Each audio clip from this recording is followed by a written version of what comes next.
Hello friends, welcome back to my YouTube channel UPSC Valley Science. So today we are again come back with exercise 14.2 which is related to the class 7th maths book. इसका first question है find the value of the unknown angle x and y in the following figure. यानी आपको figures दे देंगे, जैसे आपको पहला figure दिया हुआ है, इसमें x और y की वैल्यू आपको पता करनी है. ऑलराइट, तो हमें यहाँ पर पहले x की वैल्यू यहाँ पर पूछ रहा है और यहाँ पर भी x की और y की दोनों की वैल्यू पूछ रहा है. तो कैसे पता करेंगे, इसके लिए आप फिगर देख सकते हो. ये फिगर बना हुआ है यहाँ पर, इसमें ये वाला एंगल है 70 और इसके बाहर का एंगल है 120. तो फर्स्ट क्वेश्चन के according we know that an exterior angle of a triangle is equal to the sum of the interior opposite angle.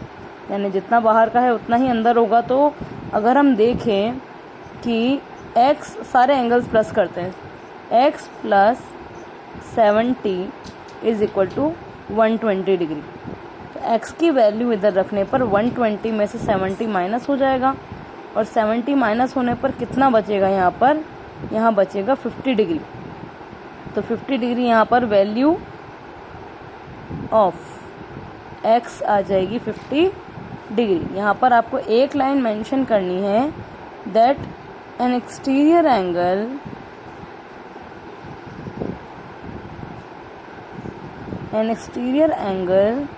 of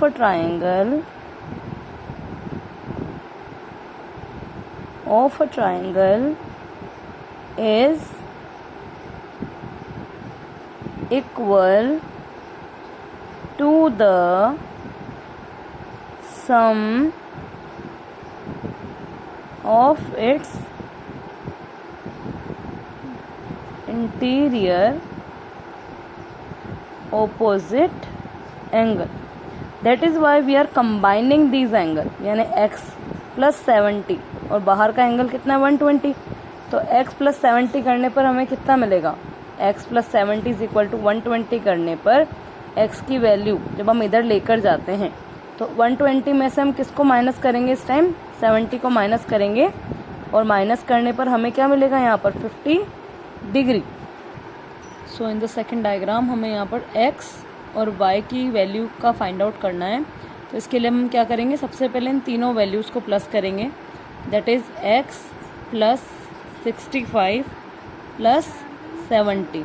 that we already know कि एक ट्राइंगल होता है तो उसका टोटल एंगल कितना आता है, उसका टोटल एंगल आता है 180 डिग्री.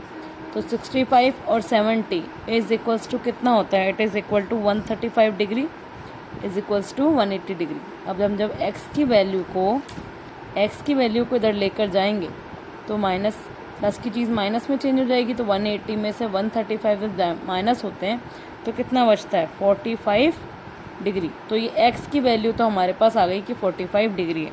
अब हम बात करते हैं y की वैल्यू के लिए. तो y की वैल्यू पता करने के लिए भी हमें x और y को प्लस करना होगा. तो x plus y is equals to 180.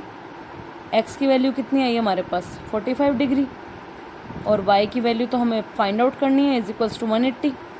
तो y की वैल्यू इधर रखने पर 45 प्लस का 45 बदल जाएगा माइनस के 45 में, और 180 में से 45 माइनस करेंगे तो कितना बचेगा, it is going to be 135 degree. तो हमारे पास y की वैल्यू आ गई 135 डिग्री, x की वैल्यू आ गई 45 डिग्री. तब हम यहाँ पर लिख देंगे that value of x is equal to 45 and value of y is 135 degree. इसमें कुछ ज़्यादा बड़ा रॉकेट साइंस नहीं था. हमें सारी वैल्यूज़ को प्लस करके जो अल्फ़ाबेटिकल वैल्यू है उसको इधर रखने पर, अगर इसमें प्लस का साइन है तो वो माइनस में चेंज हो जाएगा और अगर माइनस का साइन है तो प्लस में चेंज हो जाएगा. So in the next question, जैसे हम डायग्राम को देख पा रहे हैं, दिस इज द आइसोस्केल triangle. So the angle to the equal side of an isoscale triangle are equal. यानी बाहर इसके अंदर जितनी वैल्यूज़ होगी उतनी वैल्यू का मेजरमेंट हम बाहर भी कर सकते हैं. तो हमें पता है टोटल एंगल कितना होता है, टोटल एंगल मतलब 180 होता है. तो सबसे पहले हम देखेंगे एंगल 1, दिस एंगल 1, यानी अगर ये 50 है तो this one is going to be 52. तो हम क्या लिखेंगे यहाँ पर, that angle 1 is equal to 50 degree. All right. अब किसकी वैल्यू पता करनी थी हमें, एक्स की। तो अब हम एक्स प्लस क्या करेंगे, एंगल 1 अगर 50 है तो यहाँ पर क्या लिखेंगे 50 degree is equal to 180 degree. Why we are writing that, because it is a linear pair, यानी एक ही लाइन पे बना हुआ पेयर क्या बनेगा, लीनियर पेयर। एक्स की वैल्यू इधर रखने पर 180 में से 50 माइनस करने पर मुझे मिलेगा 30 डिग्री। तो हमारी एक्स की वैल्यू कितनी आ गई, 30 degree. That means it is going to be, so sorry children, 180 में से 50 माइनस करने पर हमें मिला 130 डिग्री। तो अब हम बात करते हैं, अब हम x की वैल्यू तो हमने फाइंड आउट कर लिया, अब हम फाइंड आउट करेंगे y की value. So x is equal to y plus 50 degree. तो हमारे पास x की वैल्यू ऑलरेडी दी हुई है। दैट मीन्स अब हम क्या करेंगे यहाँ पर y प्लस 50 degree is equals to 130 degree. हम इसको ऐसे भी लिख सकते थे और ऐसे भी लिख सकते थे। अब हम जब y की वैल्यू को इधर रख देंगे तो प्लस का 50 बदल जाएगा यहाँ पर माइनस के 50 से, यानी 130 में से माइनस अगर हम 50 कर दें तो हमारे पास कितना बचेगा, यहाँ पर हमारे पास बचेगा यहाँ पर 80 डिग्री। तो y की वैल्यू क्या आ गई यहाँ पर 80 डिग्री। तो जिस तरीके से हमें पता चला कि x की वैल्यू आई 130 डिग्री और y की वैल्यू आई यहाँ पर 80 डिग्री। तो इसमें कोई कन्फ्यूज़न है तो आप मुझे कमेंट बॉक्स में लिखेंगे कि कोई प्रॉब्लम है मैम। नेक्स्ट क्वेश्चन है, जैसे हमारा इस ट्राइंगल में हमें वैल्यू पता करनी है, y की वैल्यू हमें पता करनी है। तो इस गिवन ट्राइंगल में बाहर का ट्राइंगल का जो एंगल बन रहा है वो कितना बन रहा है, इस गिवन ट्राइंगल के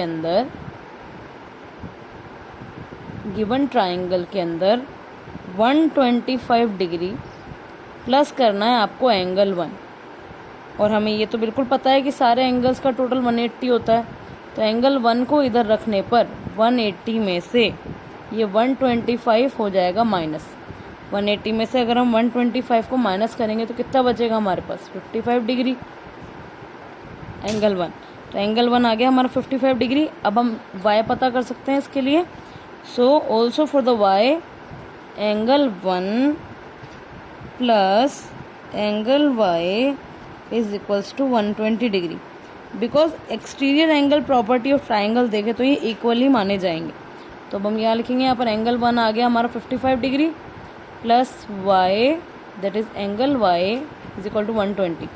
तो y को इधर रखने पर 120 में से 55 हो जाएंगे माइनस, और जब हम माइनस करते हैं तो कितना बचता है यहाँ पर 65 डिग्री। तो यानी x की वैल्यू यानी एंगल 1 पता करना था। एक तो एंगल 1 तो हमारा आ गया 120, एंगल 1 आ गया 55 और y की वैल्यू कितनी आ गई 65। बस हमें इसको टोटल हमें एंगल पता होना चाहिए कि 180 है, उसमें से हमें गिवन वैल्यूज़ को माइनस करना होता है, और एंगल 1 भी पता चल गया और एंगल y भी पता चल गया।